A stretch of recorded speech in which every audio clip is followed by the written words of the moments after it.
প্রতিদিন রাতেই আমার এক সমস্যা, আমার শুধু ক্ষুধা পায়। দুনিয়ার যত খিদা আমার প্রতিদিন রাতেই লাগে।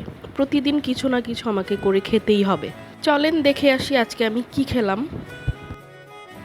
আসসালামু আলাইকুম, কেমন আছেন সবাই? আমি আলহামদুলিল্লাহ অনেক ভালো আছি। তো প্রতিদিন রাতে আমার ভীষণ ক্ষুধা পায়। প্রতিদিনই আমি কিছু না কিছু করে খাই। মাঝে মাঝে লাইট করে কিছু খাই, মাঝে মাঝে ভারী কিছু করে খাই। তো বেশ কিছুদিন যাবৎ আমার একটা রেসিপি বানিয়ে খেতে ইচ্ছে করছিল, সেটা হচ্ছে ভাজা গরুর মাংসের ভুনা। যাই হোক, আমি চটপট দেরি না করে চলে গেলাম রান্নাঘরে। গরুর মাংসটা আমি অনেক আগেই ভিজিয়ে রেখেছিলাম।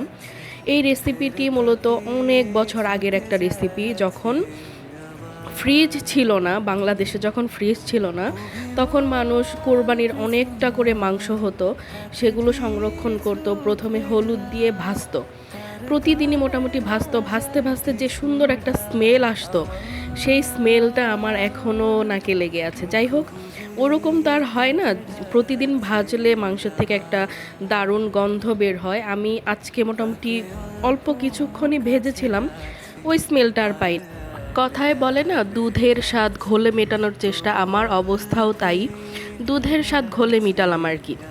তো আমার মাংসটা মোটামুটি ভাজা হয়ে গিয়েছে। এর মধ্যে আমি এখন আদা রসুন বাটা দিয়ে দিব। আদা রসুন বাটা দিয়ে আমি আরও কিছুক্ষণ মাংসটাকে ভেজে নিব। এরপর একে একে আমি সব মাংসের মশলাগুলো দিয়ে দিব। মশলাগুলো দেওয়া হয়ে গেলে আমি ভালোভাবে মাংসটাকে কষিয়ে নিব। ভাজার মধ্যে মোটামুটি মাংসটা সিদ্ধ হয়ে গিয়েছে, তারপরেও ভালোভাবে কষিয়ে নিব যাতে মশলাটা মাংসের মধ্যে খুব ভালোভাবে মিশে যায় এবং মাংসের ভিতরে ঢুকে যায়। এখানে আমি একটা সিক্রেট মশলা দিয়েছি।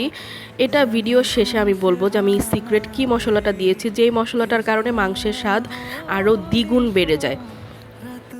ইদানিং অনেক ভাজা ভাজা ভুনা ভুনা মাংস খেতে খুব ভাল লাগে, একটু ঝাল ঝাল। যাই হোক, এই পর্যায়ে আমি একটু পানি দিয়ে নিলাম। পানি দেওয়ার পরে আমি মাংসটাকে আরও কিছুক্ষণ কষিয়ে নিব। এরপরে দিয়ে দিব পেঁয়াজ কুচি এবং কাঁচামরিচ কুচি। কাঁচামরিচ এবং পেঁয়াজ দেওয়ার পরে আমি আঁচটা মৃদু আঁচে রাখবো যাতে পেঁয়াজটা একটু নরম হয়ে যায়। অরিজিনালি ভাজা মাংসের ফিল নিতে গেলে আমাকে মাংসটা কয়েকদিন যাবৎ জাল করতে হবে।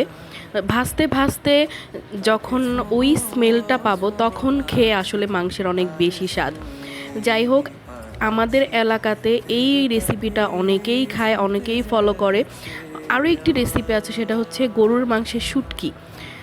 ওটাও যে খেতে ভীষণ মজা, যদি একবার কেউ খায় তাহলে বারবার খেতে চাইবে। এই পর্যায়ে আমার মাংসটা মোটামুটি কষানো হয়ে গিয়েছে।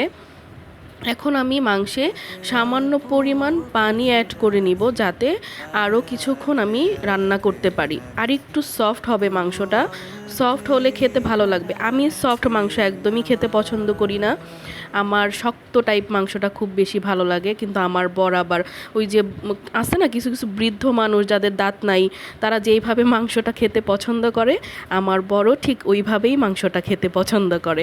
কিন্তু আমার কথা হচ্ছে, দাঁত দিয়ে টেনে ছিঁড়ে যদি মাংস খেতে না পারি, তাহলে মাংসের স্বাদটা কোথায়?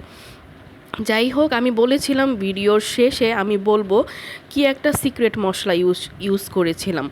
ওইখানে ছিল জয়ত্রী, জয়ফল, সব রকমের গোটা জিরে, সব ধরনের মাংসের যে মশলাগুলো ছিল সেটাকেই ব্লেন্ড করে আমি দিয়ে দিয়েছি। এতে মাংসে দারুণ একটা গন্ধ হয় এবং খেতে খুব বেশি ভালো লাগে। আজকের ভিডিওটি এই পর্যন্তই। আবারও নতুন কোনো রেসিপি নিয়ে হাজির হয়ে যাব। সেই পর্যন্ত সবাই ভালো থাকবেন, সুস্থ থাকবেন। ভিডিওটি ভালো লাগলে লাইক কমেন্ট শেয়ার করতে ভুলবেন না।